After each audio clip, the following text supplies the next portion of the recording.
ఒళ్ళు నొప్పి, జలుబు, తలనొప్పి ఏమున్నా తక్షణ ఉపశమనం. శాస్త్రి బామ్, మీ కుటుంబ ఆరోగ్య రక్ష. అమిత్ షా హోంమంత్రి ఈ రోజు రేపు మన ఆంధ్రప్రదేశ్ లో పర్యటిస్తున్నారు.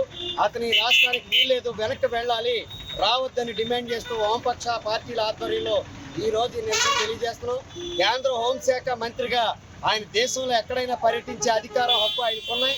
అయినా మేము కాదనేది ఎందుకంటే ఆయన దేని సాక్షిగా ప్రమాణం చేశాడో, మన భారత రాజ్యాంగం 145 కోట్ల మందిని నిర్దేశించిన రాజ్యాంగం, ఆ రాజ్యాంగాన్ని అవమానించేలాగా, ఆ రాజ్యాంగాన్ని రచించినటువంటి అంబేద్కర్ని అవమానించేలాగా, హీనపరిచేలాగా నిండు పార్లమెంటు సభలో అవమానించాడు. అలాంటి రాజ్యాంగాన్ని రాసినటువంటి అంబేద్కర్ని అవమానించినటువంటి అమిత్ షా ఈ రాష్ట్రానికి వచ్చేటువంటి హక్కు, అధికారం ఎట్టి పరిస్థితుల్లో లేవు. అలాగే ఈ రాష్ట్రానికి వస్తారు, ప్రత్యేక హోదా గురించి మాట్లాడరు, విశాఖ ఉక్కు ప్రైవేటీకరణ చేయమని చెప్పరు, పోలవరం నిర్వాసితులకు ప్యాకేజ్ ఇస్తామని చెప్పరు, కడప ఉక్కు ఫ్యాక్టరీ గురించి మాట్లాడరు. ఈ రకంగా రాష్ట్ర ప్రయోజనాల గురించి కూడా మాట్లాడినటువంటి వీళ్ళకి ఇక్కడ రావడం అనేది ఖర్చు దండగా, మన శ్రమ దండగా. అందుకనే అమిత్ షా రావద్దు, ఇక్కడికి రావడానికి వీలేదు. ఆయన్ని ఇక్కడికి ఆహ్వానిస్తున్నటువంటి కూటమి పార్టీల నాయకులు కూడా సిగ్గుపడాలి. వాళ్ళు కూడా పునరాలోచన చేసి వీళ్ళని వెనకపోమ్మనే పద్ధతిలో వైఖరి తీసుకోవాలని చెప్పేసి సిపిఎం పార్టీగా వామపక్ష పార్టీలుగా డిమాండ్ చేస్తారు. వామపక్ష పార్టీల ఆధ్వర్యంలో కేంద్ర హోంమంత్రి అమిత్ షా ఆంధ్ర పర్యటనకు వస్తున్నటువంటి నేపథ్యంలో రావద్దు అమిత్ షా, ఆంధ్రాలో అడుగు పెట్టొద్దు అనేటటువంటి నినాదంతో నిరసన కార్యక్రమాలు చేపడుతున్నాం.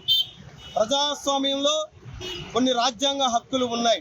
ఆ రాజ్యాంగ హక్కులు కల్పించి, ఆ రాజ్యాంగ హక్కులను రచించినటువంటి డాక్టర్ బిఆర్ అంబేద్కర్ని ప్రజల చేత ఎన్నుకోబడినటువంటి పార్లమెంటు సభ్యులు సాక్షిగా హోంమంత్రి అమిత్ షా వ్యాఖ్యలు చేశారు.